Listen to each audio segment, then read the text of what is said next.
Pour moi, c'est un film au sens plus large sur la création, sur l'artiste, donc je m'y retrouve à plein d'endroits et aussi par rapport à effectivement tout ce que ça dit sur la notoriété, sur le personnage public, c'est des choses qui me parlent.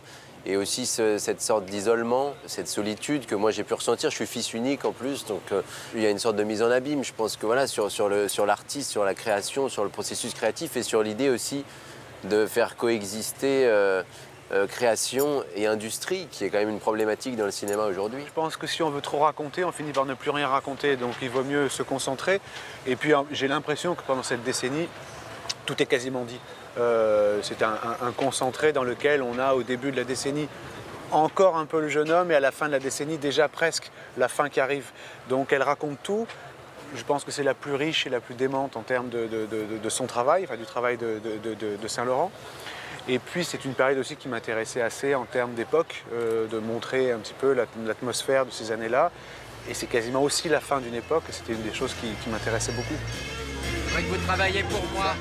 Je me suis documenté, j'ai essayé de, peut-être bêtement au départ, de vouloir tout connaître sur Saint-Laurent. Et puis très vite, je me suis aperçu qu'il fallait s'en détacher et essayer de trouver un espace dans lequel je pouvais retrouver une vraie liberté et me l'approprier complètement pour ensuite essayer d'offrir une performance dans laquelle pouvait circuler de l'émotion, ce qui n'est pas forcément le cas si on rentre dans un mimétisme et une imitation. Moi, je ne filme pas Yves Saint-Laurent, je filme Gaspard. Ouais, c'est ça le présent pour moi, c'est ça. Donc je dois être aussi amoureux de Gaspard que de Yves. Et le personnage qu'on a essayé de fabriquer est un pur mélange. C'est un espèce de curseur très très délicat. S'il y a trop de Gaspard, on ne voit plus Yves Saint-Laurent. S'il y a trop d'Yves, eh ben, on voit une imitation, quelque chose qui est un peu de l'ordre du musée, mais pas de l'ordre du contemporain. Et un film se doit d'avoir quand même un rapport au contemporain assez fort.